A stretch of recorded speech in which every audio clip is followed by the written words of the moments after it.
Welcome back, everyday business leaders. I'm Melanie Ake, your host for today's show, coming to you from JP the Geek Studio right here in Greenwood, Indiana. I'm thrilled to have you with us today. You're going to meet Lance Patterson from Merritt Hall Insurance, and there's so much more.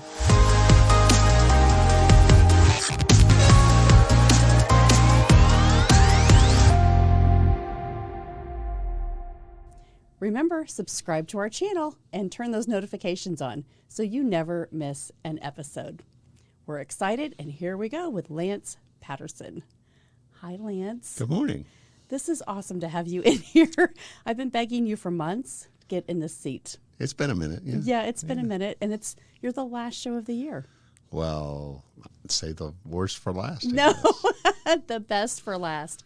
I love you because when I met you through Aspire, you were just, hey, I'm Lance. And everybody knows Lance because you have this confidence about you. And I really wanted people to get to know who you were behind this really tall guy that oversees everybody. And you are such a servant leader. And so thanks for coming in and sharing today. Well, thank you for this opportunity. I'm looking forward to this. Yeah. Talk to us a little bit about, where you get this vision of servant leadership, because people that know you are going to say, well, Lance, I see him everywhere. But where does that come from in your heart? I taught for 35 years. And it wasn't until I understood that I was put on this earth, I was put on this planet to help other people. Now, as a teacher, that was help them get to the next grade level. As a coach, it was to get them to the next level as a coach. And I'm not here for any reason other than to help other people. Mm-hmm. And it shows so much because your attitude, people that have worked with you know this. You show up and say, how can I serve? And that is so different than I need this sale, or I need to get this done, or I'm going to commit to this and then not be able to really find the resources. You're such a resource person in our community. And so that's what I love about you is you have connections and you say, I might not be able to, but here's what I can help you learn or guide you into. And I know people follow you from all walks of life that you've touched. I want to talk a little bit about, and I heard before the show, and I didn't know this about you, your mom was in theater. I love theater. Tell me how that influenced your life. We were very fortunate growing up. My mom was a seamstress. She got involved and when she got involved, she got us involved in the theater.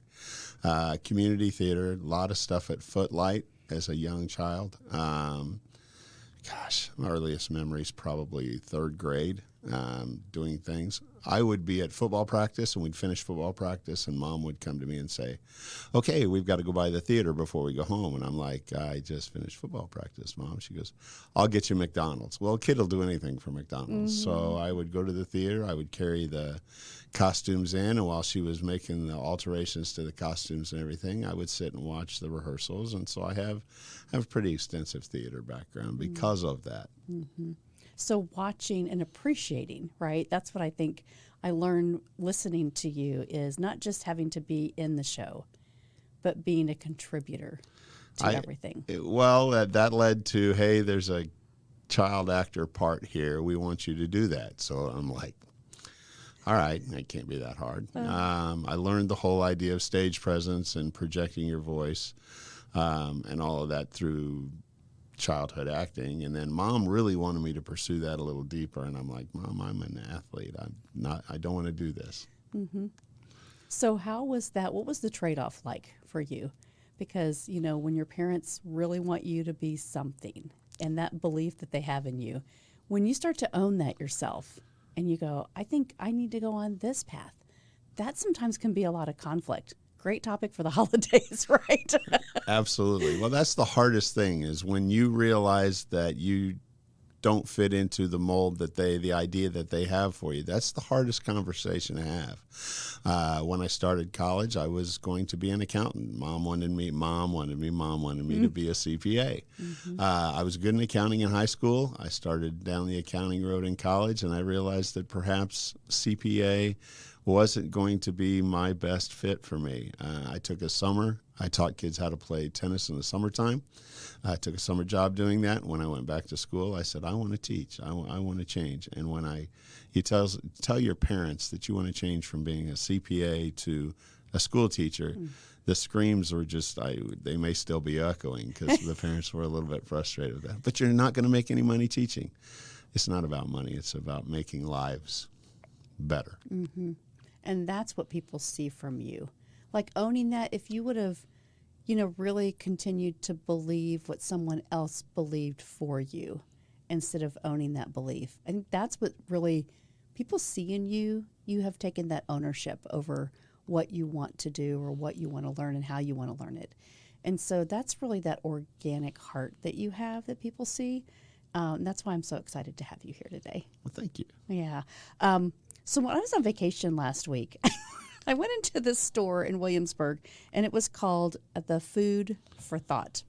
So I thought it would be fun with you to grab one of these cards because we're always talking about, leadership, servant leadership, what we're doing in the community, and just have you answer one of these cards. So are you game? I'll play along. Okay. How about can you share the prop that I gave you today? Absolutely. Okay. Let me put on my thinking glasses. Okay. Oh, that's great. I think you're going to be able to think a lot better now. I'm pretty sure I will. Fire at will. All right. So this one is from the top of the deck, and it says, children are great imitators. So we just talked about this. So give them something great to imitate.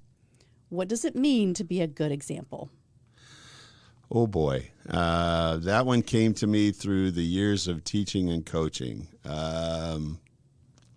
When I was a young coach, I was probably not the best role model that you could see.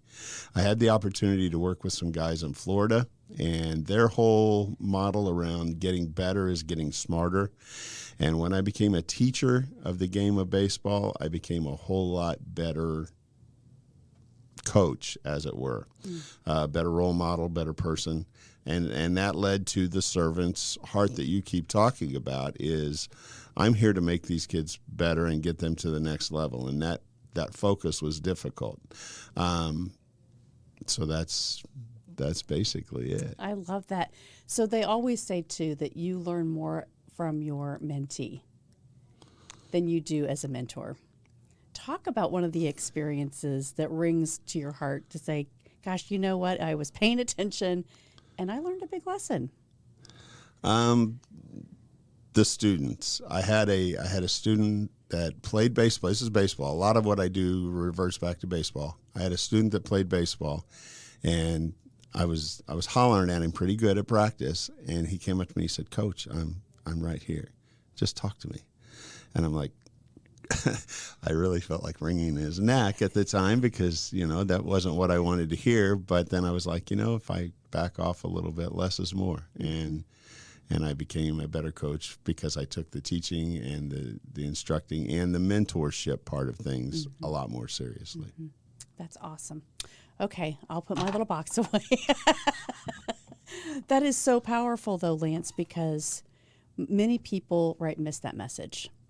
You do mentoring or you do coaching, and so sometimes we go into things thinking that it's all really about us, and it's about this title, and it's about this being seen in the community and having this credibility, and yet taking it to really understanding the heart of why you're doing it, the lessons that you're learning, so that you can take this to everything else that you're connected to. And so I love what you stand for and how you do what you do, from coaching, from giving back in the community, from showing up at all the different events that you do, from being a part of the Indy Fuel, for instance, right? And I'm a hockey player, so a lot of people may know that and may not, but I've been playing hockey since I was 7. Wow. And I know that you do a lot with the Indianapolis Fuel here in town, the Indy Fuel. I would love to learn about your experiences from learning from the guys that are playing on the ice to the fans, like your perspective. What's that like, being involved at that level? I've been very fortunate. My career's taken me a lot of different places. One of those is I do a lot of work with the Indian.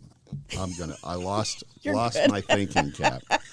I've done a lot of work with the Indy Sports Corp, and that got me connected to the sports teams here in town, whether that's the Colts, the Pacers, the Indians. I've always followed the Indians. But the Fuel and opportunities to work at the Fuel games. And I am very blessed in that my job at the Fuel game is to get the visiting team from their bus to the locker room, to the ice, back off of the ice, back to the locker room, back to the bus at the end of the game. And getting to know the players off of the ice, you see them out there, I'll say, getting violent on the ice. They're really good guys. They're young guys, and their enthusiasm for the game is similar to what I had when I was playing. Mm-hmm. And you find that, being able to kind of coach them or be in that moment and understand, like, that energy comes because that adrenaline is the rush, that they want to try to do something, they really believe it in their heart. Like, I have to do this right now. Passion it comes in a wide variety of packages. And if someone is passionate, fans are passionate. Sometimes they're overly passionate, but they're passionate about their team, and teams are passionate about what they're doing. And these are young, minor league players that are wanting to get a big break and move up to the higher level hockey. Mm-hmm. And we're a feeder for one of my very favorite teams, the Blackhawks. So I love that, we still have this in Indianapolis, because sometimes teams go away, right? Teams go away, and so we have to support them. And we're moving, right? This team's moving to the north side of Indianapolis next season. Up by the IKEA and the Top Golf up there in the Fishers area, absolutely. The new stadium's coming along very well. They've got poles, they've got walls. They're starting to... They're planning on being up there for next season. Wow, that's going to be awesome. I'm excited about that. Well, I am too. I like working at the fairgrounds. I grew up at the fairgrounds. Being from the west side of Indianapolis, I used to watch the Pacers back in the day at the fairgrounds and at the Coliseum. So, it's kind of, it'll be good, but going away from something I'm passionate about, I like the Fairgrounds Coliseum. There's a lot of history there. Yep. Well, new energy, right? New people. We can hopefully support that, and maybe we're going to learn something from that too, right? Because when you're at grassroots in sports in a town, and then you start to grow, our city's grown so much, and so that's really going to be at the spot where it's the most heavily trafficked and populated today. It comes down to corporate dollars. It is what it is. That's sports these days. There's a lot of corporate dollars, and they want the suites in the stadiums, and we don't have suites in the Coliseum. Mm-hmm. Well, onward and upward, right? It'll be absolutely a great next season for us. Looking forward to it. Hi, this is Melanie Ake. When you visit everydayleaders.com, you'll find valuable resources to become a better leader in your life. Women's leadership programs, including Top Floor Women, our monthly networking events, corporate workshops, and strategic business coaching services. Discover classes and products to develop yourself, including our morning leadership devotionals. Don't forget, order one of my inspirational books, sign up for classes, or pick up some gear in the Leader Store. Listen to the Everyday Business Leaders podcast, apply to be a guest in our studio, or even sponsor your own commercial advertisement. Contact us today at everydayleaders.com. So tell me about your hopes and dreams. I know that what you do is serve, and I really was thinking about this last night, how a lot of people sell a product, and it's a physical product, like a candy cane or a coffee cup or a book or a table, right? And yet you have really connected to something that's intangible. Talk to me about what it's like to represent a product that's intangible, to help people understand the value in what you do. It is such a difference, right? And I think you do it so well. So I wanted you to just kind of speak into that.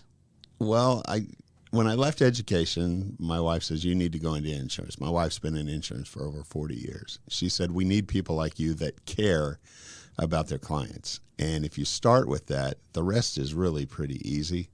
I have the opportunity as an insurance agent to be a superhero.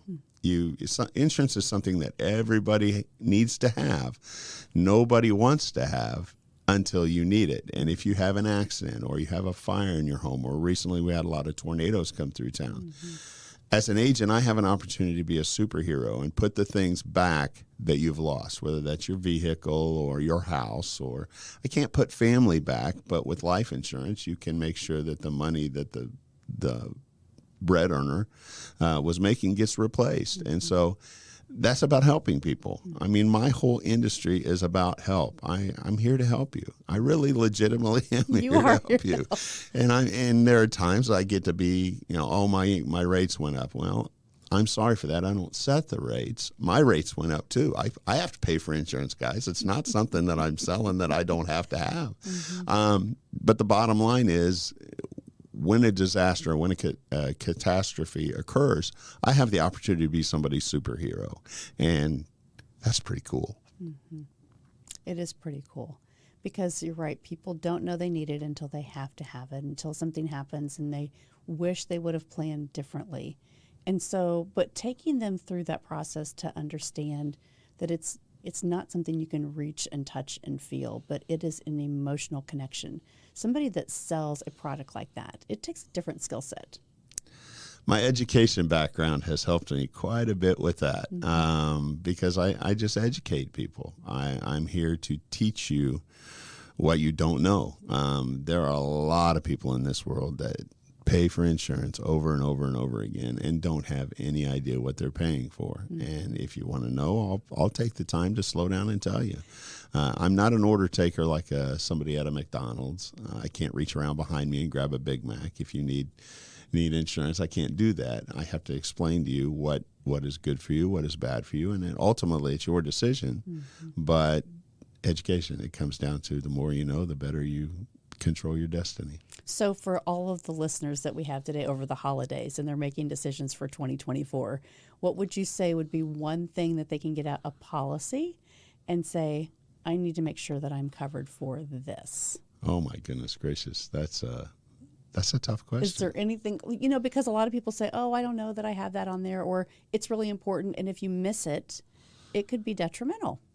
There's more companies are going to service line interruption. That's the pipes that go from the street, from the city into your home.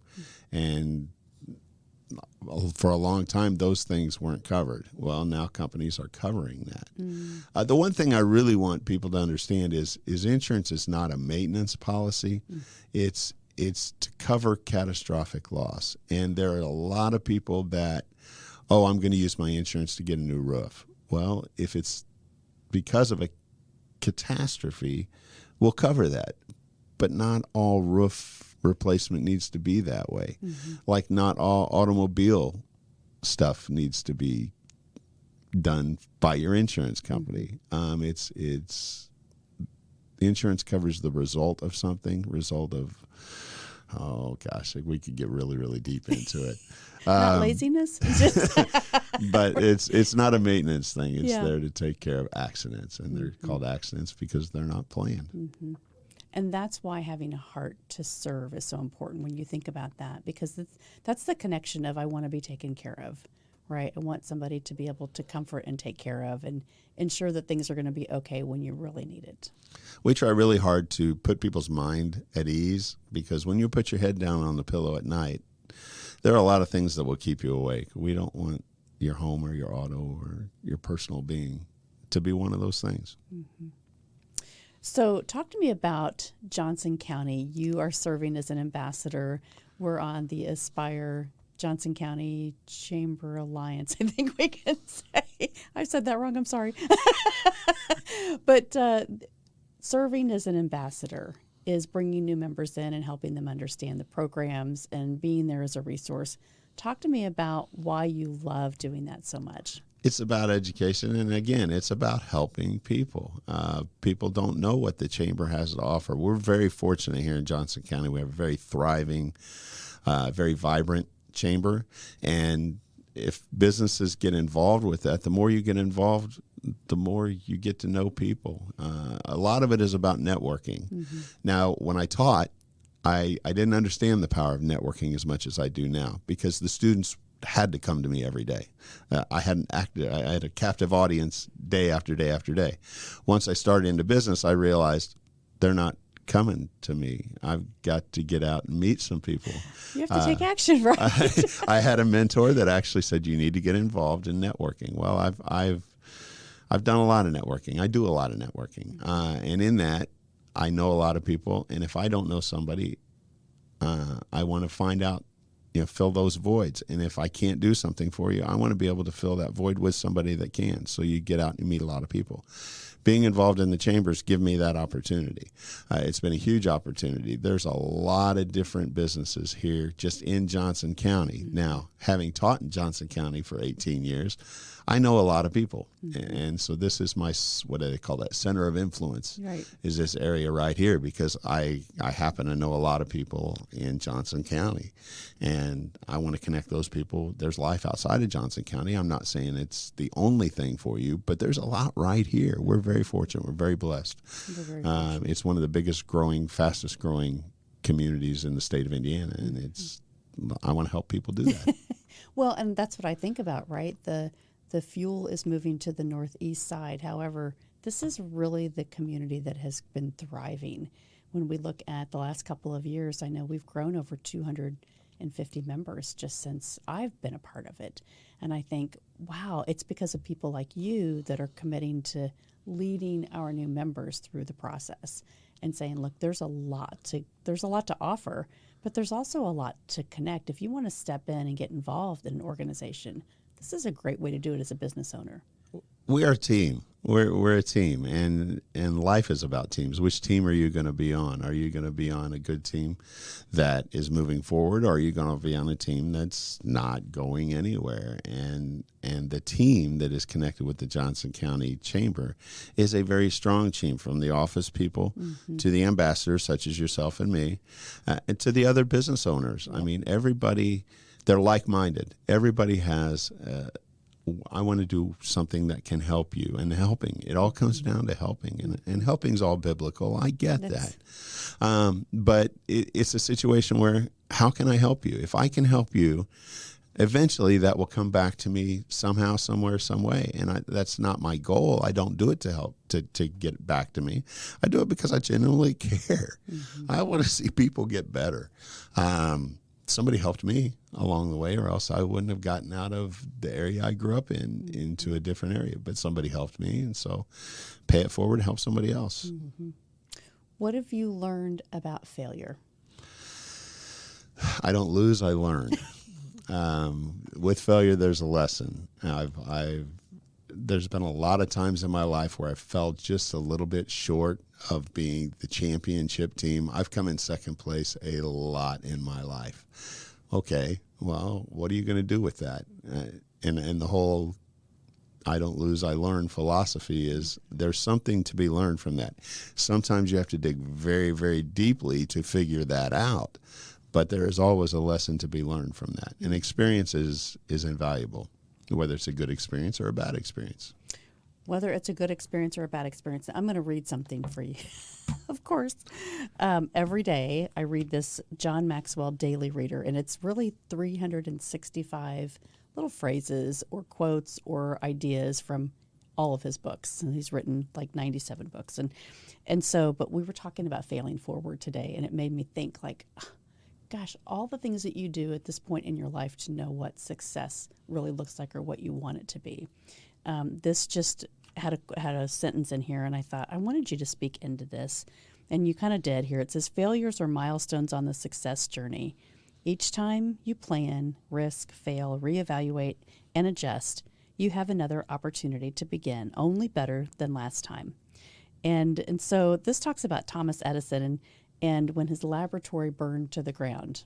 He said, "Thank goodness all our mistakes were burned up. Now we can start fresh again." And I think that is so important, the mindset that you have. Like, you don't know until you step out and take action and then try that thing, that you can reevaluate it and say, well, what do I need to do next time to get better, right? That's exactly correct. And you look at a lot of the most successful people in the world, they failed at some point in time. Some of them failed over and over and over again. There's this mouse in Florida, Mickey. The mouse has got it figured out now, but Walt failed several times before he could be a success. He had bankruptcies, several bankruptcies. I've got this great idea, and I pour my whole heart and soul into it, and it went bust. Okay, I can sit around and feel sorry for myself, or I can dig in and come up with something else. Walt did okay. The mouse is doing just fine. Most of my former students will tell you that I used to work at Disney, and I enjoyed my time at Disney. So the mouse has got it figured out. The mouse has got it figured out. And it came from failure. And that's the biggest lesson that I think this time of the season of the year that we're going to be broadcasting this, which is the end of the year in 2023. So whatever happened through COVID, right? All those things that we're carrying with us. But coming back, and we talk about this all the time, coming back to those family environments that are really difficult for people to say, I have to get through this, right? But it is looking at how did you do that before, and how can you do it differently this year? How can you make a new memory? How can you serve people differently? How can you really step into seeing people where they are so that we can really grow in our relationships and our community? And I think that's the message that I want to leave with people this year is if you would challenge yourself or your family or your customers to do one thing differently to help them look towards 2024, what would that be? There is no substitute for experience. It's easier to tap into somebody's experience if they've had a bad experience or if they've had a good experience as far as that goes. Tell me about an experience, something that happened to you in the past that's got you set up for the future.